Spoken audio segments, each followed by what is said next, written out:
We just got back from Amsterdam for our hair transplant meeting and learned a lot of stuff. I wanted to share with you one thing that I thought was really interesting. There was a video that I shot on understanding how Propecia works.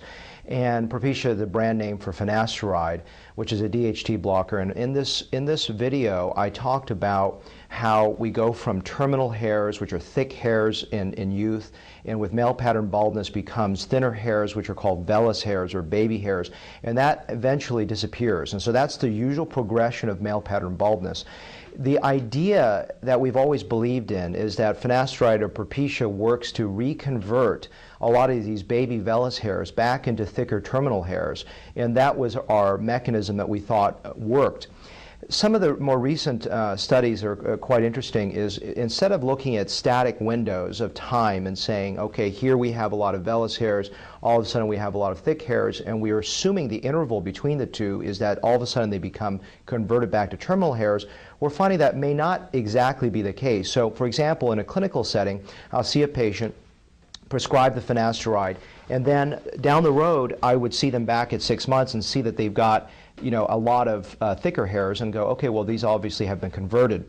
There was an individual at the meeting that did a very interesting study. What he did was he actually looked at shaved hair and interval changes to that hair over time, and he found that over a period of time, the intervals that were happening to the actual vellus hairs, where the vellus hairs were not actually changing. So our concept that vellus hairs that were being converted to terminal hairs may not be 100% accurate.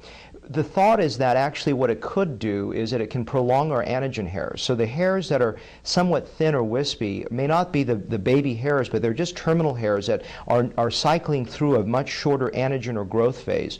So what it's doing instead is actually prolonging the interval phase for anagen, similar perhaps to how Rogaine or minoxidil works, but maybe a different mechanism, obviously. But the idea is it's just sort of interesting that this is more of a theoretical concern in my opinion. I don't think it's necessarily something that I would ask you to stop Propecia or start Propecia. It's more of a theoretical interest. I think a lot of people, especially men out there, are very interested in understanding some of the mechanism by which something works.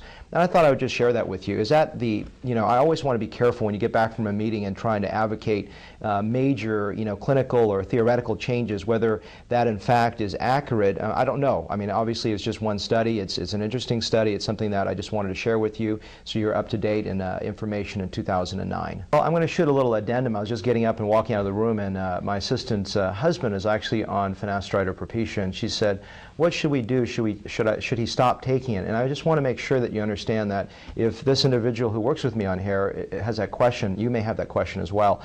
This video is not intended for you to change your clinical use of Finasteride or Propecia one way or the other, to start or to stop it.